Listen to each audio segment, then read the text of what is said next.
Bah déjà les gars, je vous cache pas que je trouve que j'ai quand même la grande classe. Clairement c'est un beau casque quoi, il a vraiment un look d'enfer quoi. C'est vraiment rétro à souhait et en même temps je trouve que ça respire quand même la modernité cette histoire. Donc ça me va très très bien comme concept ce X0 de Shoei.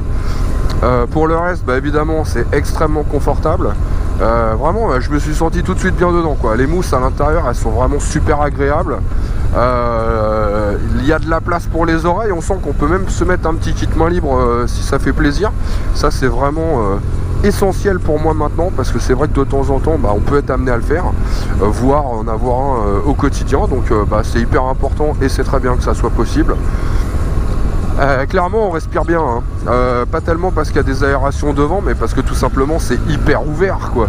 C'est-à-dire que l'air il vient par le dessus là, sous l'écran, il vient aussi drôlement d'en dessous. Alors là clairement pour l'hiver ça risque d'être un petit peu plus compliqué que pour l'été, mais encore que bon, avec un petit tour de cou qui va bien, on se protège un petit peu, ça va le faire. Et puis bon, le look quoi, le look les gars, le look.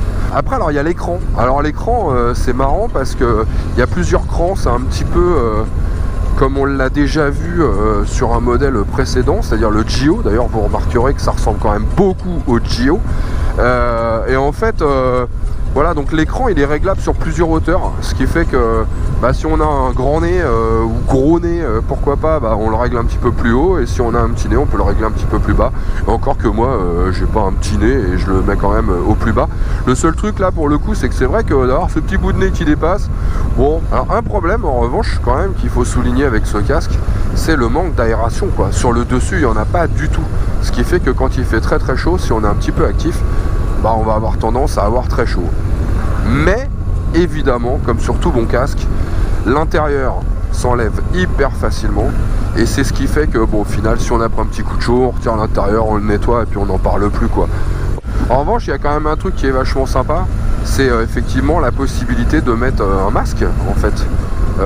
Ça c'est chouette, hein, l'ouverture elle est suffisamment grande pour pouvoir mettre un masque, et moi je trouve que ça c'est vraiment bien, encore une fois pour des questions de look quoi. Mais en revanche il n'y a pas de petit système de retenue derrière, on peut pas attacher le masque, et ça bon bah c'est encore une fois pour des questions de design j'imagine, mais c'est vrai que pour des questions de praticité et pour pas le perdre en cours de route par exemple si on le met sur le dessus, et bah ça manque un petit peu quoi.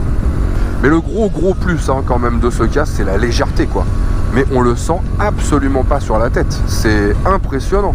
Donc on n'est pas du tout empêché dans ses mouvements et tout. Et puis en termes de sécurité, bah, on a de la double D. Moi vous savez que j'aime pas ça, la double D, j'aime pas. J'aime pas, je trouve ça pas pratique. Mais pour des questions de sécurité, c'est quand même ce qui se fait de mieux quoi. Et chez Shoei, bah, la sécurité ça passe avant tout quoi.